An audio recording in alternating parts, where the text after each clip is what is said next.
been holding this Cash for Containers event today at Auckland University to show how effective beverage container deposits can be, both in regards to creating jobs, stopping the amount of waste going into landfill, and promoting container deposit legislation. Basically, container deposit legislation is a system where you pay a little bit more for the beverages that you buy, but then when you take that beverage back to a depot or to reverse recycling machines, which are really exciting, you get your money back, and that means there's lots of recycling. So today it was our Cash for Containers event, and it was really cool because we just rocked up to the stall in the quad at university, and people could hand in their different beverage containers to get recycled, and they'll just get a bit of cash in return, you know, $2 for a bit of like lunch at the quad or something like that. And it was a really good like natural sort of way to get people into recycling a bit more. The typical sort of person that came in and gave us some recycling pretended to just be students around the place who were carrying around their pump bottle or just had a big weekend with a whole lot of beer bottles to bring in their plastic bags, and they'd just get a bit of money in return. So yeah, we just got a huge range of students around the place coming in today.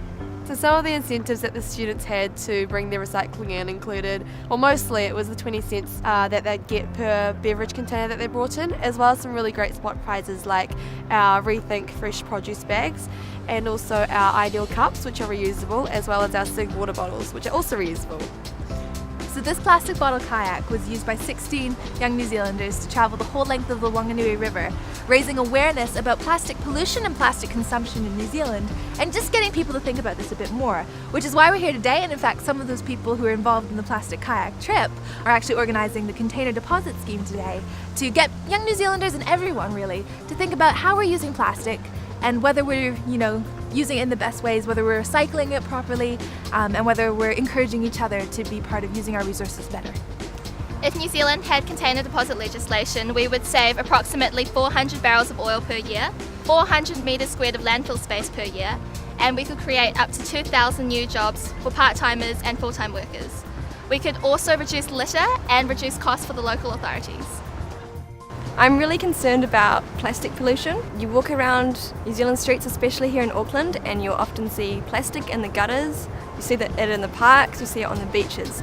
And this is a massive problem because these plastics go down our waterways, into our streams, into our rivers, and they go into the ocean where they're really toxic and they're entering the food chain.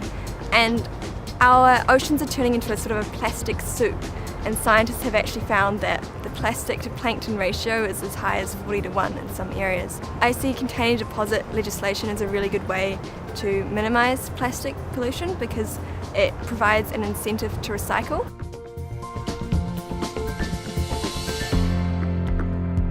In the flat, my role is the recycler, kind of known as the recycling renegade. So I just, I take it pretty seriously, and obviously if there's an incentive, then I'm all for it. I'm going to keep recycling.